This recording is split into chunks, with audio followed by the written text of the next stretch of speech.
berdasarkan bukti laporan hasil pemeriksaan audit BPK dan ditambah dengan hasil observasi di lapangan. Kita mulai dari tahun 2023. Assalamualaikum warahmatullahi wabarakatuh. Selamat sore dan salam sejahtera untuk kita semua. Bapak-bapak dan ibu sekalian, mohon dengarkan dengan baik. Ini hasil kajian kami. Kami keluarkan tenaga, kami keluarkan duit, kami keluarkan semua yang kami miliki demi untuk menyuarakan hak-hak rakyat Kota Tangerang Selatan. Kami tidak mempunyai satu kepentingan pun selain untuk menyuarakan hak-hak masyarakat Kota Tangerang Selatan. Kawan-kawan, maka dari itu kami akan lampirkan data di sini. Di tahun 2023 kemarin, tepatnya di 3 tahun yang kemarin, di Dinas Perkinta membuat program ada 2, yaitu penataan kawasan kumuh dengan anggaran 28 miliar dan juga untuk program pembebasan lahan TPU Jombang 2. Permasalahan di mana? Permasalahan adalah bapak-bapak dan ibu sekalian. Perlu harus saya jelaskan materi-materinya? Tidak, kita langsung pada pokok permasalahannya. Dengan anggaran 28 miliar tersebut dibagi dengan 2 titik lokasi. Lokasi pertama ada di Kecamatan Ciputat dengan memakan anggaran 14,2 miliar, dan untuk lokasi yang kedua yaitu di Kecamatan Tegulang dengan memakan anggaran 13,2 miliar. Ini adalah data yang kami dapatkan dari lembaga resmi, yaitu laporan hasil pemeriksaan Badan Pemeriksaan Keuangan Negara, menunjukkan di dalamnya bahwasanya penataan kawasan kumuh dari Dinas Perkinta di tahun 2023 dengan memakan anggaran 28 miliar itu banyak keganjalan yang terjadi, Bapak Ibu sekalian. Di mana salah satu keganjalannya adalah PT yang dimenangkan dalam pelelangan untuk program penataan kawasan kumuh ditemukan ada kecacatan secara administrasi, Bapak-bapak, Ibu-ibu sekalian. Ada terdapat kurang lebih dari 8 peserta badan usaha yang melakukan pelelangan, tetapi yang dimenangkan oleh Dinas Perkinta justru salah satu produk badan usaha yang cacat administrasi. Kalau kita belajar dari hukum tata negara dan hukum bisnis, telah ada teori yang sangat jelas bahwasanya setiap badan usaha yang resmi yang dibangun di negara kita harus memiliki sertifikat badan usaha sebagai kawan-kawan. Tetapi heran sekali bahwa Dinas Perkinta sendiri meloloskan, mengabaikan berita dari hukum itu sendiri bahwasanya PT Raisa Abadi tercatat dalam daftar hitam yang justru bukan untuk menyelenggarakan program dengan baik, karena fakta di lapangan membuktikan bahwa Kecamatan Ciputat sampai per hari ini tidak dapat sasaran anggaran tersebut. Masih banyak masyarakat yang mengeluh bahwasanya kawasan kumuh, rumah, jalan, selokan masih banyak yang terkendala. Ini pertanyaan besar kami kepada Dinas Perkinta, kemanakah alokasi anggaran 28 miliar tersebut?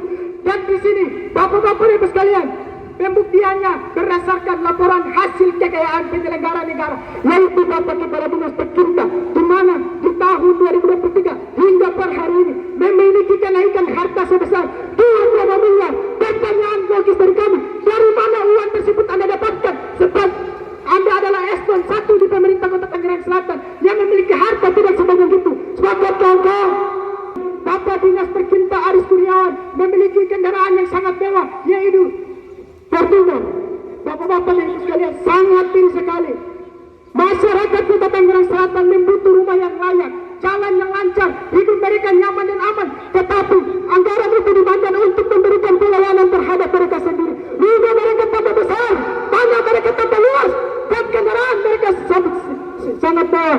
Kawan-kawan semua, sudah berapa jam lama kami berada di luar sini, tetapi tidak ada salah satu tanggapan yang serius oleh Dinas Perkinta untuk turun bertemu bersama kami. Ini membuktikan kepada kita semua bahwasanya apa yang sedang kita suarakan benar adanya, bahwa terjadi praktik korupsi yang ada di tubuh Dinas Perkinta. Ada aroma pantai yang sangat besar yang sedang disembunyikan di dalam sana.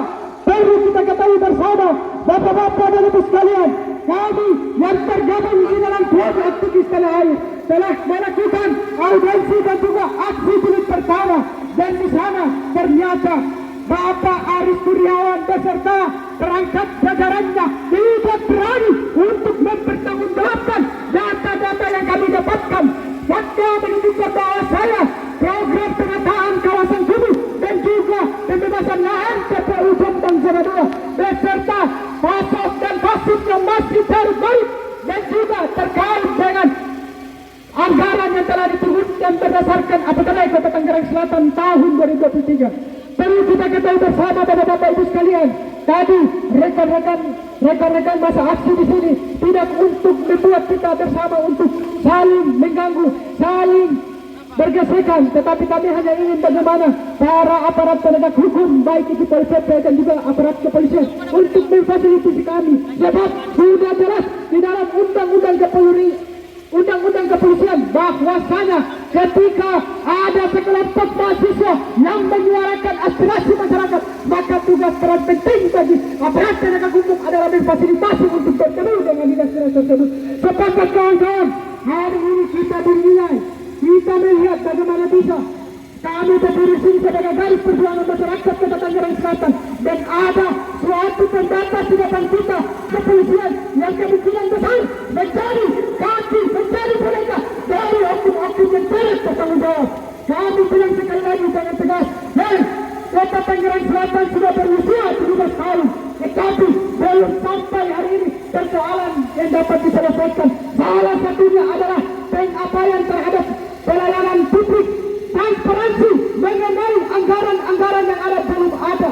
Maka dari itu, sebagai tugas kami mahasiswa Universitas Tangerang tergabung dalam front aktivis tanah air sedang memperjuangkan itu, dan juga kami sudah melakukan aksi di sini, dan kami akan melayangkan satu mosi tidak percaya kepada dinas tercinta. Sepakat kawan-kawan, Bapak-bapak dan ibu sekalian, di tahun 2023 Februari telah ada beberapa program yang memakan anggaran yang begitu besar dari APBD Kota Tangerang Selatan. Ada 2 program yang kami nilai tidak begitu tepat sasaran. Program itu diantaranya yang pertama, penataan kawasan kumuh dengan anggaran dari APBD Kota Tangerang Selatan sebesar 28 miliar, dan juga program pembebasan lahan TPU Jombang Zona 2 dan kepada seluruh APBD yang ada dengan dinas tercinta. Jelaskan lagi, percuma kalian bekerja setiap hari 24 jam yang ada, tetapi masih banyak persoalan yang belum dapat dituntaskan oleh Kepala Dinas Arief Kurniawan dalam melakukan pengawasan. Itulah kenapa kami sudah melakukan aksi di sini pertama dan juga saya menyampaikan tuntutan. Saya menginginkan kepada kita bersama yang ada di sini, bagi para ASN, para penegak hukum, kami hormat kepada kalian. Dengarlah, ini tuntutan yang kami bawa.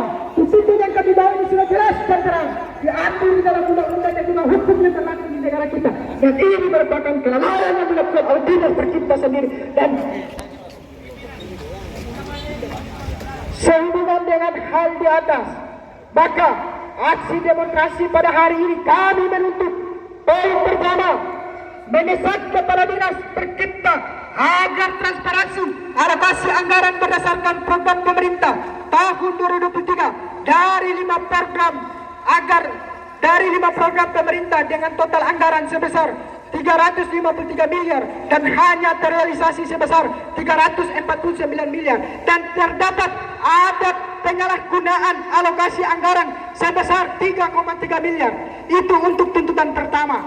Yang kedua, mendesak pertanggungjawaban hukum dan akuntabilitas pengadaan tanah TPU Jombang Ciputat dengan anggaran 2,5 miliar. Poin ketiga, mendesak transparansi pembayaran jasa konsultan yang tidak wajar karena melanggar prinsip efisiensi keuangan daerah. Poin keempat, mendesak Kepala Dinas Arief Kurniawan untuk transparansi mengenai alokasi anggaran program penataan kawasan kumuh dengan anggaran sebesar 28 miliar di Kecamatan Ciputat dan juga Kecamatan Pamulang. 5. Menuntut terkait carut-marut bidang tanah Fasos dan Fasum yang tidak tersertifikasi dengan total luas tanah sebesar 3.500 meter persegi. Poin ke-6, mendesak Bapak Wali Kota Tangsel menindaklanjuti rancunya aset-aset tetap yang belum tertib dan KDP yang belum jelas penyelesaiannya. Poin ke-7, mendesak Inspektorat selaku suara kami sudah didengar oleh dinas tercinta. Kita masuk bapak-bapak itu sekalian. Kalian mengetahui, jangan kalian mengira aksi kita ini adalah bentuk dari intimidasi dan diskriminasi terhadap aparat penegak hukum. Tidak ada. Pada garis perjuangan yang sama untuk memperjuangkan nasib masyarakat Kota Tangerang Selatan. Bersama negeri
sama getaran sekalipun.